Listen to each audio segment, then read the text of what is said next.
Om Shanti. Welcome to आपके अपनी channel meditation lamp, जिसे आप परमात्मा शिव की ज्ञान मुरलियों के खजाने से भरपूर होने के लिए अपनी आत्मा उसकी खुशी और उन्नति से जुड़े हुए वीडियोस को प्राप्त करने के लिए चैनल को लाइक और सब्सक्राइब कर सकते हैं। अभी अव्यक्त मुरली सीरीज़ चल रही है, जिसके अंदर 1972 की मुरलीज़ को हम लोग स्टडी कर रहे हैं। आज हम 14 जून 1972 14 जून की मुरली को स्टडी कर रहे हैं। टाइटल है स्वस्थिति में स्थित होने का पुरुषार्थ व निशानियाँ, कि आप अपनी स्व की स्थिति में, और स्व की स्थिति क्या है। पहली बात तो स्व क्या है, यानी मैं क्या, कौन है हम। स्व आत्मा, यानी आत्मा की स्थिति में स्थित होने का पुरुषार्थ और उसकी निशानियाँ बाबा ने पूछा है। तो बाबा क्या कह रहे हैं, देखो।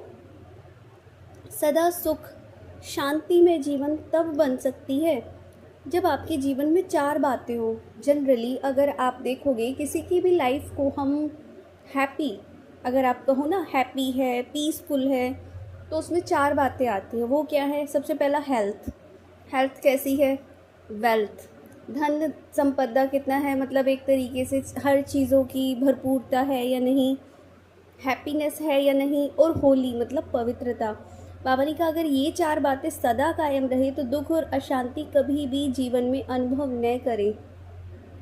और अगर आप अपने जीवन में कोई भी दुख अशांति का अनुभव कर रहे हो तो इन चार में से कोई ना कोई की कमी है। या तो हेल्थ की प्रॉब्लम होगी किसी को, या पैसे के मामले में कोई तंगी होगी, कुछ ना कुछ कमी होगी, हैप्पीनेस नहीं होगी, खुशी नहीं होगी, कुछ ना कुछ संबंधों में या कहीं पे भी छोटा मोटा, या खुद की पास्ट कर्मों की वजह से कहीं ना कहीं आत्मा दुख भोग रही, या फिर पवित्रता नहीं ही, किसी न किसी चीज़ में कोई ना कोई मिलावट है, या तो संकल्पों में तन। बाबा ने देखो पवित्रता की एक ही डेफिनेशन नहीं है, इसकी एक्यूरेट डेफिनेशन की तन से, मन से, धन से, हर तरह से, मन वचन कर्म तीनों रूप से पवित्रता। तो यहाँ पे कोई भी कमी है तो वो खलेगी। आत्मा नहीं रह सकती है, फिर खुश नहीं रह सकती है, शांति में नहीं रह सकती है। अब बाबा ने क्या कहा, देखो।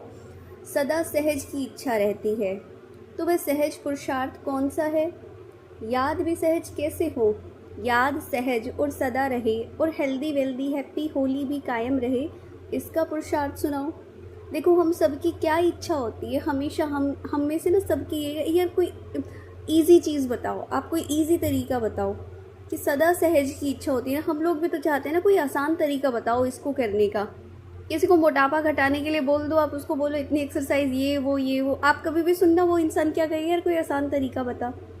तो थोड़ी ये वाली बातें हो जाती हैं। तो बाबा भी ये कह रहे हैं कि ये जो सहज पुरुषार्थ है ये कौन सा है, कि तुम्हारी याद भी सहज हो जाए, सदा भी हो जाए, और तुम्हारा जो पुरुषार्थ है ये चारों बातों का ये भी हो जाए।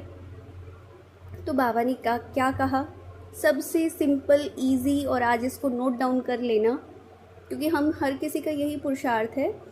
बाबा ने कहा निराकार और साकार बाप दोनों का साथ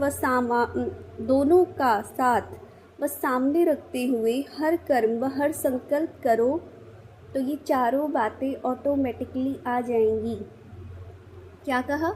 निराकार और साकार, यानी शिव बाबा और ब्रह्मा बाबा दोनों का साथ रखो अपने साथ, कि हमेशा हमारे साथ हैं बाप दादा, और उनको सामने रखते हुए अपने कर्म और संकल्प करो। तो ये चारों बातें क्या, कौन सी? हेल्दी, वेल्दी, हैप्पी और होली ऑटोमेटिक आ जाएगी।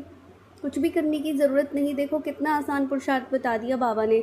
हम फालतू में इधर उधर कितनी सारी बातों में जाते हैं, तब भी जाके वो पुरुषार्थ एक तरह से नहीं कर पाते हैं, हार मान लेते हैं। लगता है कि पता नहीं ये जो रास्ता है कितना ही कठिन है, या पता नहीं ऐसा क्या ही करना पड़ेगा हमें। नेक्स्ट जो पॉइंट है, बाबा ने कहा कि जो सर्व शक्तियाँ बाप द्वारा वर्षे में प्राप्त हुई हैं, उस प्राप्त हुए खजाने को व सर्व शक्तियों के खजाने को सदा कायम रखो। तो बताओ स्वस्थिति से नीचे आ सकते हो? इतना ही। फिर होली संकल्प स्वप्न में भी कोई अपवित्रता ना हो तो स्वस्थिति स्वतः ही हो जाएगी। कि देखो बाबा से हमको जो भी वर्षा मिला है, इतने सारे ज्ञान के खजाने हैं आपके पास कि आप हर चीज़ को वेरीफाई कर सकते हो, सारी शक्तियाँ हैं। तो बाबा बोल रहे हैं कि बताओ नीचे आने का कोई मार्जिन बचता है? नहीं बचता है। मतलब क्या है कि अपने आप को भरपूर नहीं किया है सर्वशक्तियों के खजाने से, और किससे? बाप के वर्षे से, उसको साथ रखते हुए ज्ञान के खजाने से देखो, हमसे गलतियाँ कब और कहाँ होती है? जिस बात की हमको नॉलेज नहीं होती, गलतियाँ वहाँ होती है। अगर आपको ज्ञान की भी भरपूरता आ गई ना, तो वहाँ से भी आप बहुत हद तक, हालांकि मैं पूरी तरह से तो नहीं कहूँगी, क्योंकि कहने को तो ऐसे ये भी एक सिंबलाइज़ किया है, दिखाया है कि भाई रावण पंडित था, उसको तो इतना ज्ञान था कि मतलब चारों दिशाओं में कोई उससे ज़्यादा ज्ञानी पंडित था नहीं उस समय, और उस ज्ञानी पंडित से भी देखो क्या हो गया। तो मैं पूरी तरह ये तो नहीं कहूँगी कि आप सारी चीज़ों से बच जाओगे, बट ये है 80% आप चीज़ों से बच जाओगे, क्योंकि आपको ज्ञान है। जिस इंसान को चीज़ों का मालूम नहीं होता है, उसको तो मालूम ही नहीं है, सबसे पहली बात उसको तो ज्ञान ही नहीं है, वो अप्लाई कहाँ से करे, क्योंकि ज्ञान तो है नहीं। और जब अप्लाई नहीं करेगा तो जाहिर सी बात है गलतियाँ तो होंगी। हम में से हर ब्राह्मण आत्मा इस ज्ञान को कितना ही धारण किया है। अगर मैं इस ज्ञान पर आ जाऊँ, धारणा में कितना है? पहली बात तुम जानो तो सही, भगवान धरती पे आया, उसने क्या क्या बातें कही, क्या किस बात के लिए क्या श्रीमत दी, क्या कहा क्या ना कहा, वो तो जान लो। अगर वो जान गए तो कम से कम ये तो पता होगा कि हाँ ये चीज़ तुम्हारे दायरे में है और ये चीज़ तुम्हारे दायरे में नहीं है, मतलब तुम इसको कर सकते हो, तुम इसको नहीं कर सकते हो। कम से कम गलती करते समय तुम्हें ये तो पता रहेगा कि ये चीज़ नहीं करने की है, तुम्हारा सामर्थ्य नहीं है उसको फॉलो करने का, वो एक अलग बात है। बट उनका क्या, जिनको पता ही नहीं, तो अनजान बनने से तो कुछ नहीं होगा। ज्ञान तो कम से कम पूरा रखो, वो बात की बात है। कितने ही हैं कि जिन्होंने पूरी मुरलियाँ पढ़ ली हैं, कि जब से भगवान इस धरा पर आया उसका एक भी शब्द हमसे मिस ना हो जाए।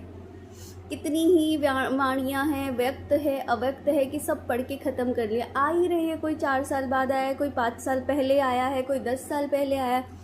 ठीक है, तुम लेट आए हो, इसका मतलब ये थोड़ी ना है कि कोई बच्चा अगर बीच में से, कोई क्लास है, मान लो 10th स्टैंडर्ड का बच्चा है और वो बीच में से आता है, साल के बीच में स्कूल में एडमिशन लेता, तो ये थोड़ी ना कि उसको छुट्टी मिल जाएगी पहले वाले सिलेबस से, कि उसमें से नहीं पूछा जाएगा भाई ये तो बाद में आया। नहीं, सारा सिलेबस कवर करेगा। 1 महीने पहले भी अगर एडमिशन लेगा ना, हालांकि होता नहीं, अगर लेगा सारा का सारा सिलेबस उसको कवर करना पड़ेगा विदिन 1 मंथ। उल्टा कितनी ज़्यादा बड़ी जिम्मेदारी हो गई है आत्माओं के ऊपर जो बाद में आई है, कि उनको सारा का सारा ज्ञान तो जान लो सबसे पहले।